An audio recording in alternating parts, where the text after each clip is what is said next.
Assalamualaikum warahmatullahi wabarakatuh.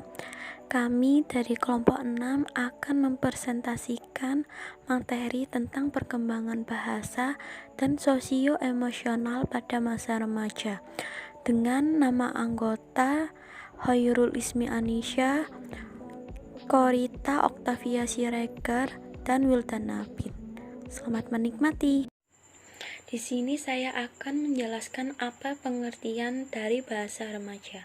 Dalam hal ini, bahasa sudah terbentuk karena pengalaman dan kondisi lingkungannya. Begitu juga dalam berkomunikasi sehari-hari, terutama dengan teman sebayanya. Remaja seringkali menggunakan bahasa yang spesifik, terkadang hanya dimengerti oleh para remaja atau mereka yang kerap menggunakannya. Kosakata remaja terus mengalami perkembangan seiring dengan bertambahnya referensi bacaan dengan topik-topik yang lebih kompleks.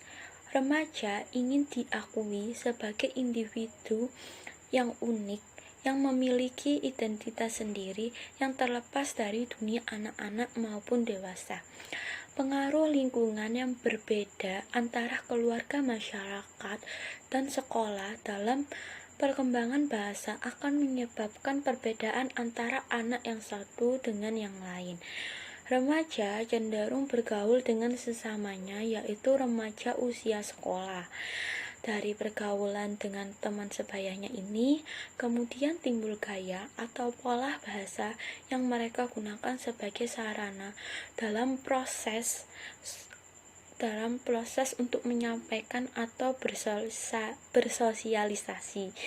Bahasa yang cenderung digunakan oleh remaja ini yaitu bahasa praktis, sehingga lebih mempermudah dalam proses untuk bersosialisasi. Karakteristik perkembangan bahasa remaja juga didukung oleh perkembangan kognitif yang menurut Jean Piaget telah mencapai tahap operasional formal. Sejalan dengan perkembangan kognitif itu, remaja mulai mampu mengaplikasikan prinsip-prinsip berpikir formal atau berpikir ilmiah secara baik pada setiap situasi dan telah mengalami peningkatan kemampuan dalam menyusun pola hubungan secara komprehensif dan membandingkan secara kritis antara fakta dan asumsi.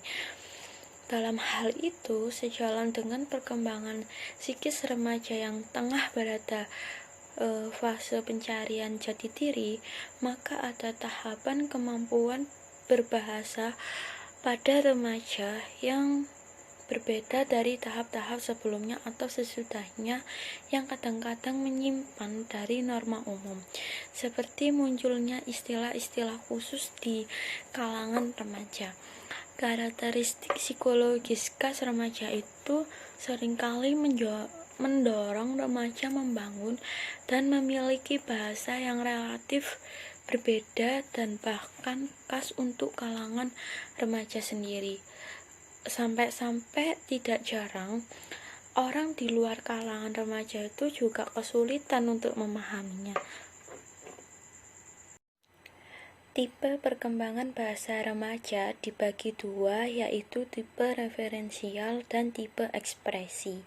Untuk tipe referensial cenderung berpandangan bahwa bahasa itu sebagian besar digunakan untuk membicarakan benda-benda, sedangkan tipe ekspresi menggunakan tipe yang cenderung berpandangan bahwa bahasa itu sebagian besar digunakan untuk membicarakan dirinya dan orang lain, sekaligus untuk mengekspresikan perasaan, kebutuhan, dan kondisi sosial lainnya.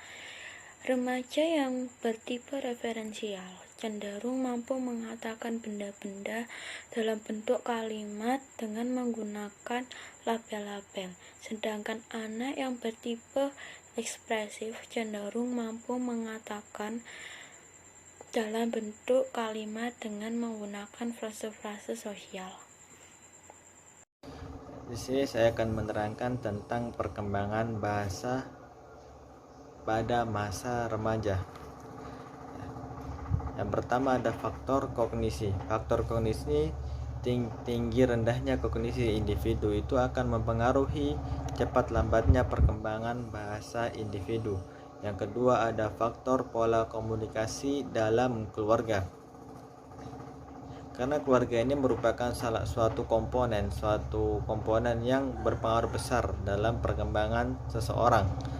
Sedangkan keluarga yang memiliki pola komunikasi banyak arah atau interaksi yang relatif demokratis itu akan dapat mempercepat perkembangan bahasa seseorang, ya. Sedang dibanding keluarga yang menerapkan pola komunikasi dan interaksi sebaliknya. Yang ketiga ada posisi urutan kelahiran. Ternyata posisi urutan kelahiran ini juga mempengaruhi perkembangan bahasa seseorang. Misalnya, posisi kelahiran di tengah itu akan lebih cepat ketimbang anak sulung atau anak bungsu. Yang keempat itu ada faktor kewibahasaan. Anak yang dibesarkan dalam keluarga yang menggunakan bahasa satu atau lebih dari satu itu akan cepat berkembang bahasanya dibandingkan anak yang cuma mendengarkan satu bahasa terus. Itu akan lebih cepat perkembangannya dibandingkan anak yang fokus dalam satu bahasa. Yang kelima ada jumlah anggota keluarga. Jumlah anggota keluarga ini juga mempengaruhi perkembangan bahasa seorang remaja. Remaja yang memiliki anggota keluarga yang banyak dengan remaja yang memiliki anggota keluarga yang sedikit itu akan lebih cepat berkembangnya remaja yang memiliki anggota keluarga banyak dibandingkan remaja yang memiliki anggota keluarga yang sedikit. Oke, lanjut. Di sini saya akan membahas tentang sosial emosional pada remaja. Perkembangan sosial emosional ini dibagi menjadi 3 konsep. Yang pertama ada perkembangan sosial dan emosional. Jadi, perkembangan sosial emosional pada remaja adalah perubahan progresif organisme. Dalam konteks ini yaitu remaja awal yang mulai berpikir tentang konteks sosial dan keadaan sekelilingnya, atau mengekspresikan emosinya baik dalam tingkah laku maupun bahasa, atau ibarat kata proses belajar untuk menyesuaikan diri untuk memahami interaksi sekitarnya. Lanjut, di sini remaja awal dimulai dari 14 sampai 20 tahun. Ada teori Erik Erikson yang sangat berpengaruh atau sangat berkaitan sekali tentang perkembangan remaja, yaitu identitas versus kebingungan identitas. Erikson menyatakan sebagai tahap kelima dari perkembangan kehidupan manusia yang dialami individu di masa remaja awal. Nah, di sini konsep perkembangan sosial emosi pada remaja dibagi menjadi 4. Pengaruhnya, yang pertama ada penghargaan diri, identitas, dan perkembangan religi. Yang kedua ada keluarga dan teman sebaya. Yang ketiga ada budaya dan perkembangan remaja. Yang keempat ada masalah-masalah apa aja sih yang dialami pada masa remaja. Nah, kita bahas satu persatu. Yang pertama ada penghargaan diri atau yang disebut dengan self-esteem, yaitu keseluruhan cara kita mempergunakan untuk mengevaluasi diri. Harga diri cenderung turun selama masa remaja karena di mana remaja ini mengalami suatu masa yang disebut dengan masa pubertas. Jadi, pubertas ini menyebabkan remaja perempuan pencitraan tubuhnya menjadi sangat negatif. Nah, yang kedua ada identitas diri. Identitas diri adalah potret atau gambaran diri kita yang tersusun dari berbagai aspek. Yang pertama adalah identitas karir, politik, spiritual, relasi, prestasi atau intelektual, seksual, budaya, minat, kepribadian maupun fisik. Nah, perkembangan spiritual juga sangat berpengaruh sekali di dalam perkembangan remaja, di mana sebagian remaja menunjukkan minat pada perkembangan religinya sebagai pencarian identitas diri. Jadi religi ini sangat berperan penting dan membawa dampak positif bagi setiap individu ataupun remaja.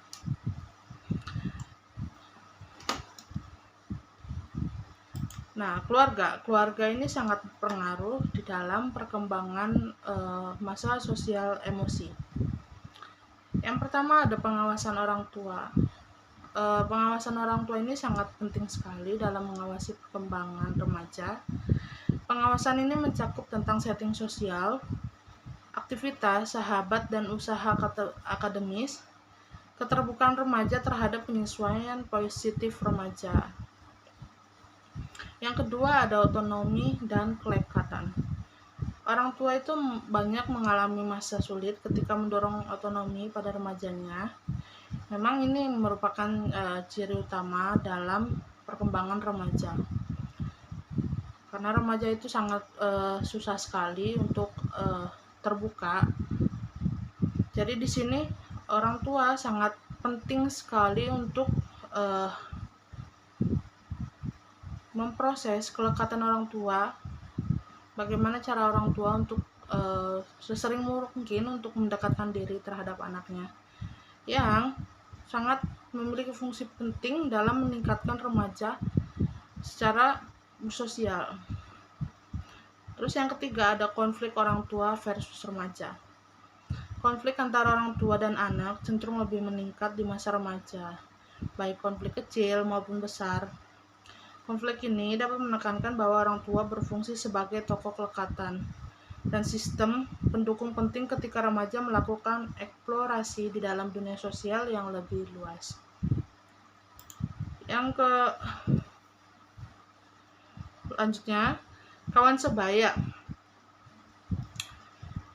Kawan sebaya memainkan peranan penting di dalam kehidupan remaja. Di sini ada tokoh yang bernama Harry Stack Sullivan tahun 1953 berpendapat bahwa sahabat sangat penting untuk kebutuhan sosial.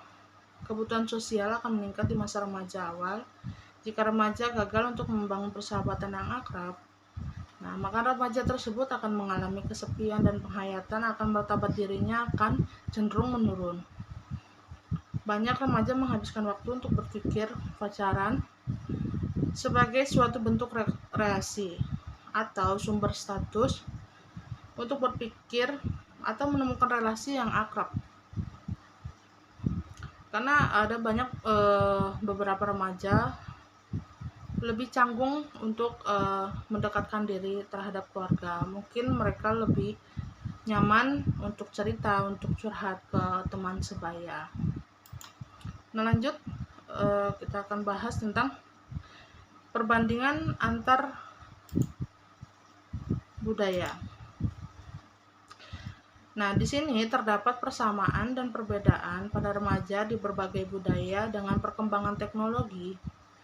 Budaya anak muda yang memiliki karakteristik yang serupa muncul. Demikian masih banyak variasi antara remaja di berbagai budaya yang menandai adanya transisi individu dari sebuah status ke status lainnya. Jadi budaya ini sangatlah berpengaruh penting di dalam remaja. Bukan berarti semua remaja itu beda-beda. Remaja itu tetap sama, cuman yang membedakan antara karakteristik budaya atau lingkungannya. Nah, di sini juga ada yang namanya etnisitas dan status sosial ekonomi saling berinteraksi sedemikian rupa sehingga memperbesar pengaruh etnisitas. Meskipun remaja etnis minoritas berasal dari latar belakang ekonomi menengah, keuntungan membuat mereka terbebas dari prasangka, diskriminasi, dan bias menjadi anggota kelompok etnis minoritas. Jadi, remaja di seluruh dunia ini semakin bergantung pada internet. Meskipun terdapat perbedaan substansial dalam penggunaannya di berbagai negara di seluruh dunia dan oleh berbagai kelompok sosial ekonomi.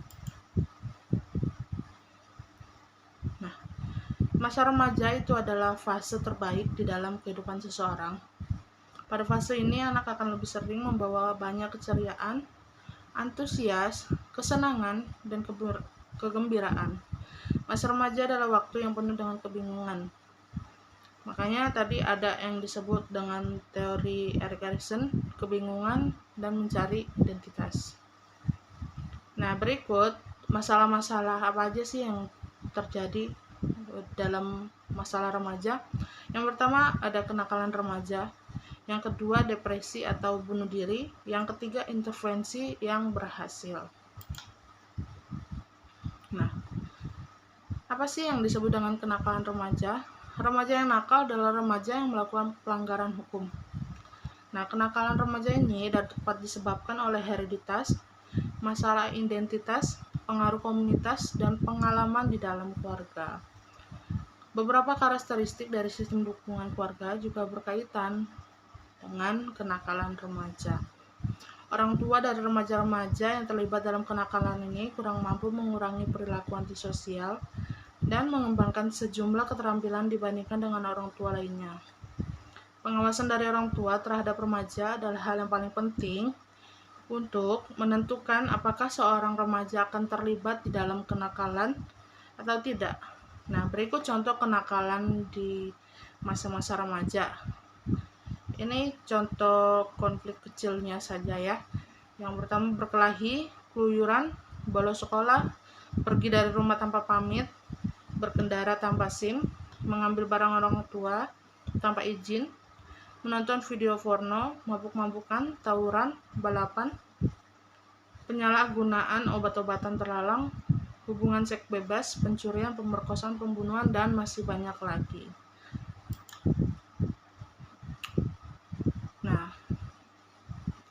depresi atau bunuh diri. Jumlah remaja yang mengalami depresi lebih banyak dibanding dengan anak-anak. Relasi dengan teman sebaya bisa menjadi pemicu depresi. Nah, ada beberapa faktor tertentu di dalam keluarga yang dapat membuat remaja berisiko mengalami depresi. Yang pertama, orang tua yang mengalami depresi. Besar kemungkinan anak akan menjadi depresi juga. Orang tua yang tidak terikat secara emosi. Maksudnya orang tua yang selalu mengekang atau tidak bisa mengontrol emosinya sehingga anak itu merasa tidak aman di dalam rumah. Orang tua yang mengalami konflik perkawinan, contohnya kayak orang tuanya yang broken home atau orang tuanya yang bercerai sehingga mengakibatkan anak itu menjadi frustasi. Dan orang tua yang mengalami masalah finansial. Nah, bagaimana caranya supaya anak-anak ini tidak depresi? Ada satu tokoh divorce pada tahun 1990 telah berhasil mengurangi masalah remaja, yaitu yang pertama memberikan atensi secara individual, yang kedua pendekatan kolaborasi multi-agen dari komunitas luas, yang ketiga identifikasi awal dan intervensi. Nah,